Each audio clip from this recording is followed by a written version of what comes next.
या सगळ्याविषयी अधिक माहिती घेऊया आपले प्रतिनिधी उमेश करंजकर यांच्याकडून। उमेश, काही जखमींना जवळच्या रुग्णालयात दाखल करण्यात आल्याचं कळतंय, काय सध्या परिस्थिती आहे त्या ठिकाणी?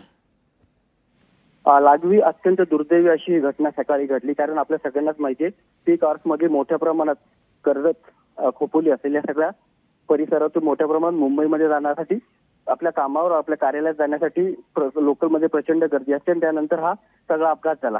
सगळ्यात आधी जे जखमी झाले होते त्या सर्वांना शिवाजी महाराज रुग्णालयात म्हणजे कळवा इथं जे शासकीय रुग्णालय तिकडे नेण्यात आलं।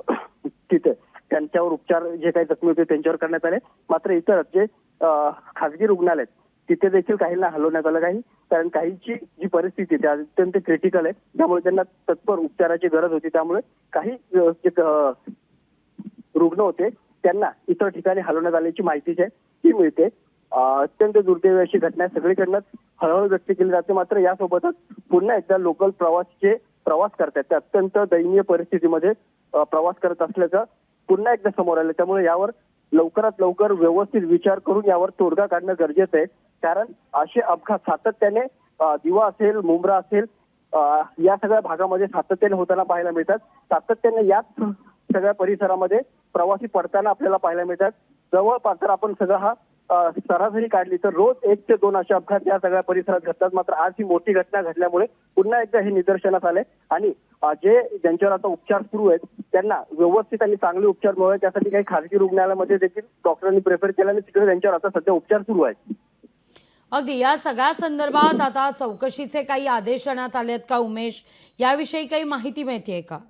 नक्कीच। थोड्या वेळापूर्वी जे वेस्टर्न सेंट्रल रेल्वेचे पीआरओ आहेत स्वप्नील नीला यांनी या सगळ्या संदर्भात अधिकृत माहिती दिलेली आहे की हा नेमका अपघात झाला कसा याबाबतची प्राथमिक माहिती जी आहे आणि किंवा सखोल चौकशी जी आहे ती करण्याचे आदेश जे आहेत ते देण्यात आलेले आहेत। कारण आतापर्यंत फक्त प्रवाशांनी जी काही माहिती सांगितली हा अपघात कसा झाला याबाबतच सर्व रेल्वे प्रशासनाला देखील माहिती। मात्र नेमका सीसीटीव्ही या सगळ्या भागातले किंवा या सगळ्या भागात जे गार्ड्स आहेत आणि जे रोज प्रवासी प्रवास करतात हे सगळी घटना त्यांनी पाहिलेली या सगळ्यांची चौकशी केल्यानंतर नेमका एक चौकशी अहवाल जो आहे तो काढला जाईल।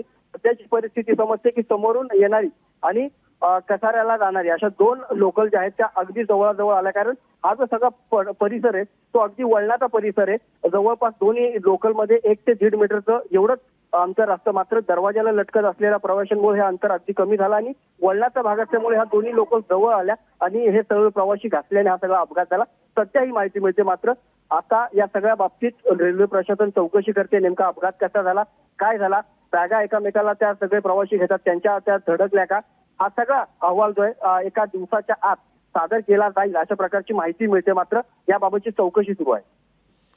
अगदी उमेश, आता त्या ठिकाणी रुग्णालयात जाऊन खासदार श्रीकांत शिंदे यांनी देखील या सगळ्या परिस्थितीचा आढावा घेतलाय, अधिक माहिती घेतलेली आहे, जखमींवर कसे उपचार केले जात आहेत या संदर्भातलं अपडेट घेतलेलं आहे।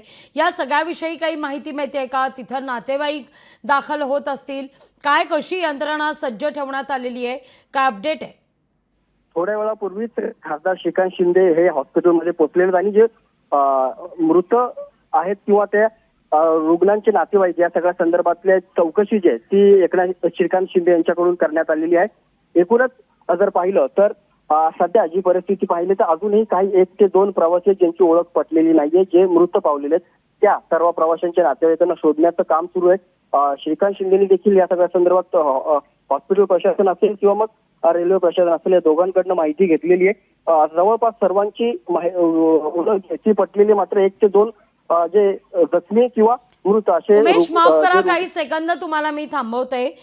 या घटनेत जखमी झालेल्या रुग्णांचे काही या ठिकाणी नातेवाईक सुद्धा आता घटनास्थळी दाखल झालेले आहेत, त्यांच्या प्रतिक्रिया आता समोर आलेल्या आहेत, पाहूया।